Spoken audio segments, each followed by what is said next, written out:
কদমতলা পঞ্চায়েতের উদ্যোগে এবং ৫৪ নং কদমতলা কর্তৃমণ্ডলের ৩০ ও ৩২ নং বুথের পরিচালনায় দিনব্যাপী এক গুচ্ছ কর্মসূচি পালিত হয় কদমতলায়। রবিবার প্রধানমন্ত্রীর ১২৪তম মন কি বাত অনুষ্ঠানের মধ্য দিয়ে এবং ভারত মাতার প্রতিকৃতিতে পুষ্পার্ঘ্য অর্পণ ও প্রদীপ প্রজ্বলন করে অনুষ্ঠানের শুভ সূচনা হয়।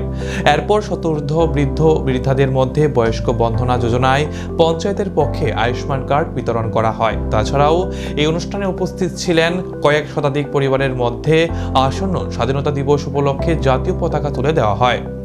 এরপর কার্গিল বিজয় দিবস উপলক্ষে অবসরপ্রাপ্ত এক সেনা জওয়ানকে সম্মাননা প্রদান করা হয়। সর্বোপরি মা কি নাম এক পেড় অর্থাৎ অনুষ্ঠানের সর্বশেষে কদমতলা বাজারে বৃক্ষরোপণ করা হয়। দিনব্যাপী এই অনুষ্ঠানকে কেন্দ্র করে দলীয় কর্মীদের উপস্থিতি ছিল বেশ লক্ষণীয়।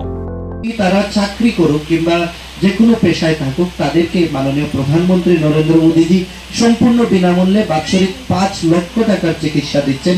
সেই চিকিৎসা পরিষেবার যে সুযোগ, সেই সুযোগটা আজকে করে দিচ্ছে এখানে ৩০ এবং ৩২ নং বুথ এবং কদমতলা গ্রাম পঞ্চায়েত। আর আরেকটা বিশেষ যেটা এখানে অনুষ্ঠান রাখা হয়েছে, কদমতলা বাজারে দেখবেন অনেক গাছপালা কমে গেছে। তো সেই দিক থেকে এই রাস্তার উন্নয়নের সাথে সাস্টেনেবল ডেভেলপমেন্টের দিকে লক্ষ্য রেখে আমরা এখানে অনেকগুলো বৃক্ষরোপণ, আরেকটা যেটা স্পেশাল এখানে নিয়ে আসা হয়েছে যে চিন্তাধারা, আপনারা দেখেছেন মাননীয় নরেন্দ্র মোদীজি যিনি এই কিছু বছর আগে একটা আবদার রেখেছিলেন ভারতের জনগণের কাছে যে আমরা একটা স্বাধীন দেশ, কিন্তু স্বাধীনতা দিবসের দিন আমরা দেখি যে মাত্র কিছু মানুষ বা কিছু প্রতিষ্ঠান শুধুমাত্র জাতীয় পতাকা উত্তোলন করে।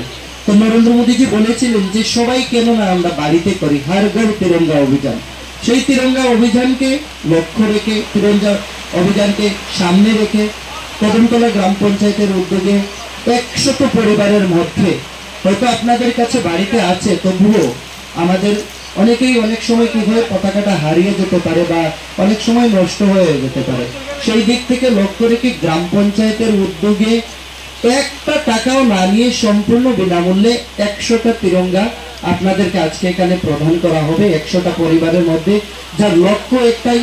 আমরা এই কিছুদিন আগে অপারেশন সিন্দুরেও দেখেছি যে ভারতের জাতীয় পতাকা এবং ভারতের মাটি এগুলি সারাটা জীবন অটুট থাকবে। জব তক সুরজ চাঁদ রহেগা, ভারত তেরা নাম রহেগা। আর ভারতের এই নাম আমরা গোটা পৃথিবীর আকাশে বাতাসে তুলে ধরবো আমাদের জাতীয় পতাকা উত্তোলনের মাধ্যমে। আগামী ১৫ই যে অগাস্ট, তার আগের রাতে সম্ভবত তার গাইডলাইন্স আসবে সরকারিভাবে জাতীয় পতাকা উত্তোলনের জন্য, সেটাও এখানে প্রদান করা হবে।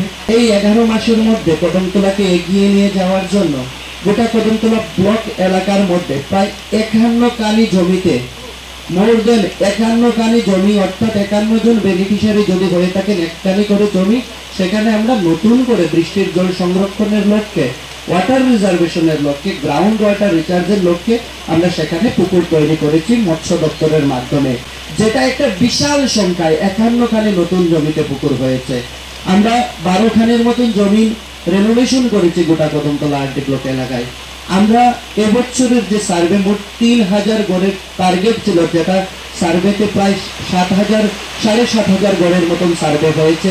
এটাতে আবার চেকারের মাধ্যমে চেকিং চলছে।